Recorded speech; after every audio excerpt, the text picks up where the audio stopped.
कल का हमारा क्वेश्चन था 2026 फीफा वर्ल्ड कप का शुभ आरंभ मैक्सिको सिटी के किस स्टेडियम में हुआ था? ए सैंटियागोस बर्नाबेउस, कैंप नूस, एस्टाडियोस एजिका या लुसेल स्टेडियम में। तो फीफा वर्ल्ड कप 2026 आपका भी चल रहा है जो मैक्सिको सिटी में चल रहा है। इसके जिस स्टेडियम में इसका शुभारंभ हुआ है वो है आपका एस्टाडियो एज़टेका। ऑप्शन नंबर सी आपका सही हो जाता है। हेलो दोस्तों, आप सभी का आज के करंट अफेयर सेशन में मैं एक बार फिर से स्वागत करती हूँ और आशा करती हूँ कि आप मेरी मेहनत को लाइक करेंगे, शेयर करेंगे और अगर चैनल पर नए होंगे तो फटाफट चैनल को सब्सक्राइब कर मुझे सपोर्ट करेंगे। चलिए, आज का पहला क्वेश्चन है हमारा, निम्न में से किस दिन हर साल अंतर्राष्ट्रीय पारिवारिक धन प्रेषण दिवस मनाया जाता है? ए 13 जून, बी 14 जून, सी 15 जून या डी 16 जून को। तो इंटरनेशनल डे ऑफ फैमिली री मेंटेनेंस ऑब्जर्व्ड एवरी ईयर्स आपका मनाया जाता है 16 जून को। तो ऑप्शन नंबर डी आपका यहाँ सही हो जाता है। नेक्स्ट क्वेश्चन है आपका, निम्न में से किस भारतीय को जीव विज्ञान में असाधारण योगदान के लिए EMBO गोल्ड मेडल 2026 से सम्मानित किया गया है? ए नेहा सक्सेना, बी तरुण महेश्वरी, सी गौतम डे या डी अनुपम मिश्रा को। तो जीव विज्ञान का एक आपका गोल्ड मेडल से MBO गोल्ड मेडल 2026 जिसमें सम्मानित किया गया है आपके गौतम डे को। तो ऑप्शन नंबर सी आपका सही हो जाता है। नेक्स्ट है आपका, निम्न में से किस स्थान पर ग्लोबल चेस लीग के चौथे संस्करण का आयोजन किया जाएगा? ए पटना, बी बेंगलुरु, सी जैसलमेर या डी भोपाल में। तो ग्लोबल चेस लीग के चौथे संस्करण का आयोजन आपका किया जाएगा बेंगलुरु में। तो ऑप्शन नंबर बी आपका यहाँ पर सही हो जाता है। बेंगलुरु आपकी कर्नाटक की क्या है, कैपिटल है और इससे सिलिकॉन वैली के नाम से भी क्या किया जाता है, जाना जाता है, सिलिकॉन वैली। ये आपकी क्या है, एक IT हब है। निम्न में से किसी श्रम आंकड़ों पर उच्च स्तरीय तकनीकी विशेषज्ञ समिति के अध्यक्ष नियुक्त किया गया है? ए अलक S शर्मा, बी तन्वी गुप्ता, सी अंकिता शर्मा या डी मनवीर सिंह को। तो श्रम आंकड़ों के आधार पर उच्च स्तरीय तकनीकी विशेषज्ञ समिति के अध्यक्ष जिन्हें नियुक्त किया गया है वो है आपके अलक N शर्मा को। तो आपका ऑप्शन नंबर ए यहाँ पर सही हो जाता है। क्वेश्चन है आपका, निम्न में से किसे राष्ट्रीय सुरक्षा परिषद सचिवालय के लिए नए सैन्य सलाहकार नियुक्त किया गया है? ए बलवीर सिंह, बी अनिकेत सिंह, सी NS राजा सुब्रमणी या डी राजीव घई को। तो बात की जा रही है यहाँ पे राष्ट्रीय सुरक्षा परिषद के सचिवालय की। वहाँ के नए सैन्य सलाहकार यानी आपके सिक्योरिटी काउंसिल सेक्रेटरीट के न्यू मिलिट्री एडवाइजर जिसे नियुक्त किया गया है वो है आपके Rajiv Ghai. Option number D आपका यहाँ सही हो जाता है। क्वेश्चन है हमारा, निम्न में से किसने गिग और प्लेटफॉर्म्स वर्कर्स के लिए अंतर्राष्ट्रीय रोजगार मानक निर्धारित करने वाली पहली वैश्विक संधि को अपनाया है? ए भारत, बी अंतर्राष्ट्रीय मुद्रा फंड, सी अंतर्राष्ट्रीय श्रम संगठन या डी अमेरिका में।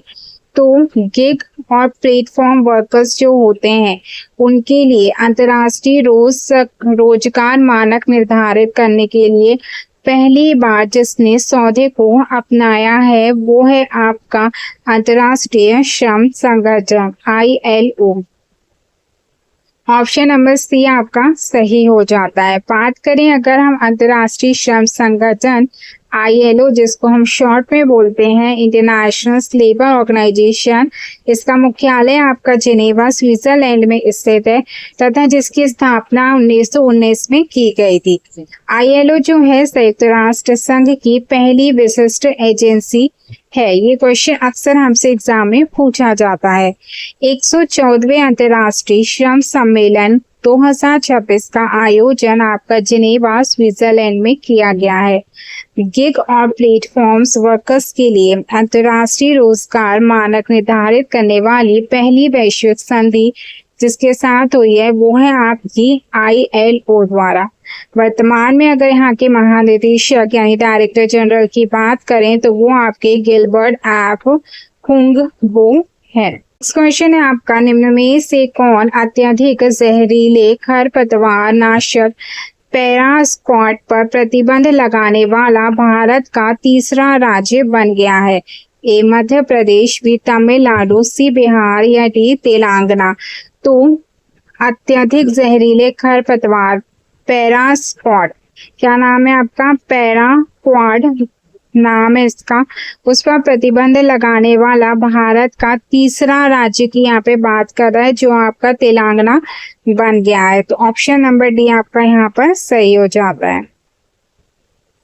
अत्यधिक जहरीले खरपतवार पैराक्वाड, ठीक है, पर प्रतिबंध लगाने वाला भारत का तीसरा तेलंगाना बन गया, ये हमने पता कर लिया।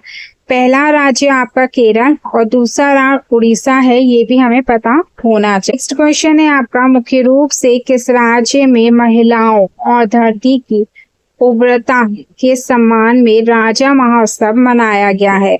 ए बिहार, बी मध्य प्रदेश, सी पश्चिम बंगाल या डी उड़ीसा।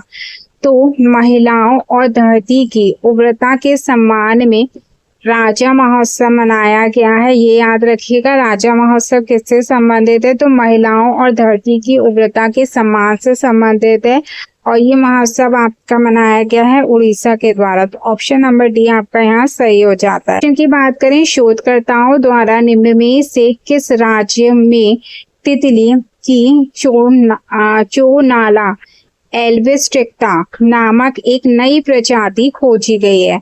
ए बिहार, बी तमिलनाडु, सी अरुणाचल प्रदेश या डी पश्चिम बंगाल। तो तितली यहाँ पे प्रजाति कौन सी है? चोनाला एल्विस्ट्रिक्टा, ये एक प्रजाति है किसकी? तितली की, जो आपकी खोजी गई है कहाँ पे? तमिलनाडु में। ऑप्शन नंबर भी आपका यहाँ पर सही हो जाता है। आपका निम्न में से किस राज्य में महिलाओं के लिए प्रियदर्शनी मुफ्त बस यात्रा योजना शुरू की गई है? ए तमिलनाडु, बी बिहार, सी मध्य प्रदेश या डी केरलम में। तो महिलाओं के लिए प्रियदर्शनी मुफ्त बस यात्रा शुरू की गई है आपकी केरल सरकार के द्वारा, यानी ऑप्शन नंबर डी आपका सही हो जाता है।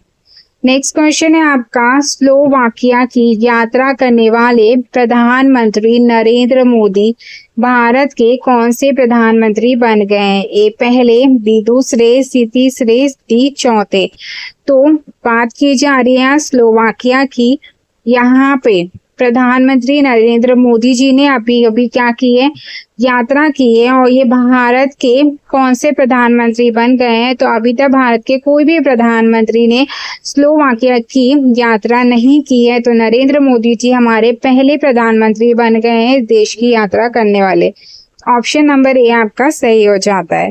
बात करें अगर स्लोवाकिया की, तो इसकी राजधानी आपकी ब्रातिस्लावा है, यहाँ की मुद्रा यूरो है और ये 1 जनवरी 1993 को चेकोस्लोवाकिया से क्या हुआ था? स्वतंत्र हुआ था। यह मध्य यूरोप में स्थित एक स्थल रुद्ध यानी लैंडलॉक देश है, चारों तरफ से क्या है? लैंड से घिरा हुआ है। स्लोवाकिया यूरोपीय संघ, नाटो और शेंगेन क्षेत्र का सदस्य देश है। इस क्वेश्चन है, निम्न में से किस देश ने हाल ही में एडवांस प्रोस्टेट कैंसर के लिए पहली रेडियो लैंगेट थेरेपी लॉन्च की है? ए भारत, बी दक्षिण कोरिया, सी इंग्लैंड या डी पोलैंड ने। तो एडवांस प्रोस्टेट कैंसर के लिए पहली रेडियो लैंगेट थेरेपी जिसने लॉन्च की है वो है आपका ए भारत। तो ऑप्शन नंबर ए आपका सही हो जाता है। नेक्स्ट है आपका जादू पटिया पेंटिंग को हाल ही में जीआई टैग दिया गया है, यह किस राज्य से संबंधित है? ए तमिलनाडु, बी मध्य प्रदेश, सी बिहार या डी झारखंड। तो जादू पटिया पेंटिंग की यहाँ पे बात की जा रही है, जिसे जीआई टैग अभी हाल ही में दिया गया है। तो हम इसको याद रख सकते हैं कि जादू टोना अगर किसी पे होता है तो हम उस पे क्या करते हैं? झाड़ फूक करते हैं, गाँव में अक्सर होता है। तो जादू से याद रखिए और झाड़ से याद कीजिए, झारखंड। तो ऑप्शन नंबर डी आपका यहाँ पर सही हो जाता है। जादू पटिया पेंटिंग की, तो यह झारखंड की पारंपरिक लोक चित्रकला है, जिसे 2026 में जीआई टैग प्रदान किया गया है। यह मुख्य रूप से झारखंड की संथाल जनजाति से संबंधित है। इम्पोर्टेंट है, किस जनजाति के द्वारा इसे बनाया जाता है? संथाल जनजाति के द्वारा इसे बनाया जाता है। जादू पटिया चित्रकला में प्राकृतिक रंगों का उपयोग किया जाता है और इसे कपड़े या कागज पर बनाया जाता है। किस पे बनाया जाता है? कपड़े या कागज पर इसे बनाया जाता है।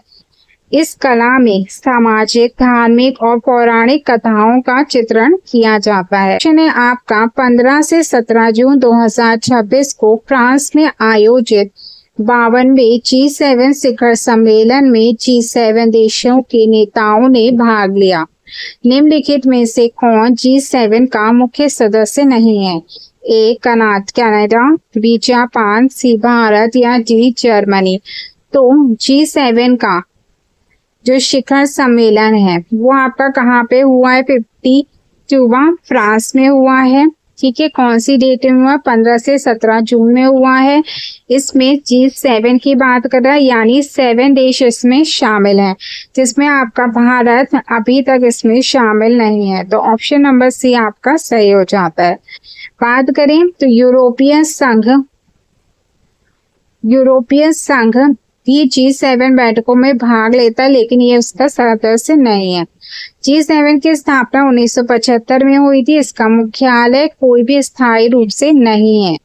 G7 शिखर सम्मेलन हर वर्ष किसी एक सदस्य देश की अध्यक्षता में आयोजित किया जाता है। जून 2026 में प्रधानमंत्री नरेंद्र मोदी ने फ्रांस यात्रा के दौरान G7 समिट में भाग लिया था। बात करें इसमें दुनिया के ग्रुप ऑफ 7 यानी दुनिया के 7 प्रमुख विकसित अर्थव्यवस्थाएं शामिल हैं, जिसमें आपका शामिल है America, United kingdoms, Canada, France, Germany, Italy और जापान। इस क्वेश्चन है आपका जून 2026 में घोषित अमेरिका ईरान शांति समझौता के बाद कौन सा रणनीतिक जलमार्ग पुनः खोला गया है? ए मलक्का जलमरुस्थल, बी हुर्मुज़ जलमरुस्थल, सी बाब अल मंदेब जलमरुस्थल या डी जिब्राल्टर जलमरुस्थल।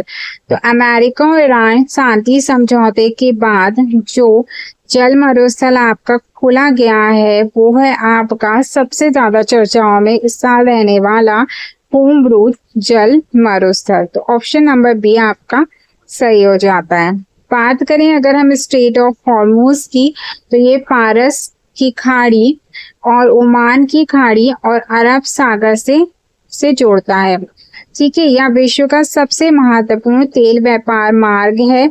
यह जलमरुस्थल ईरान और ओमान के बीच स्थित है। ये पॉइंट याद रखिएगा कि ये ईरान और ओमान के बीच स्थित है।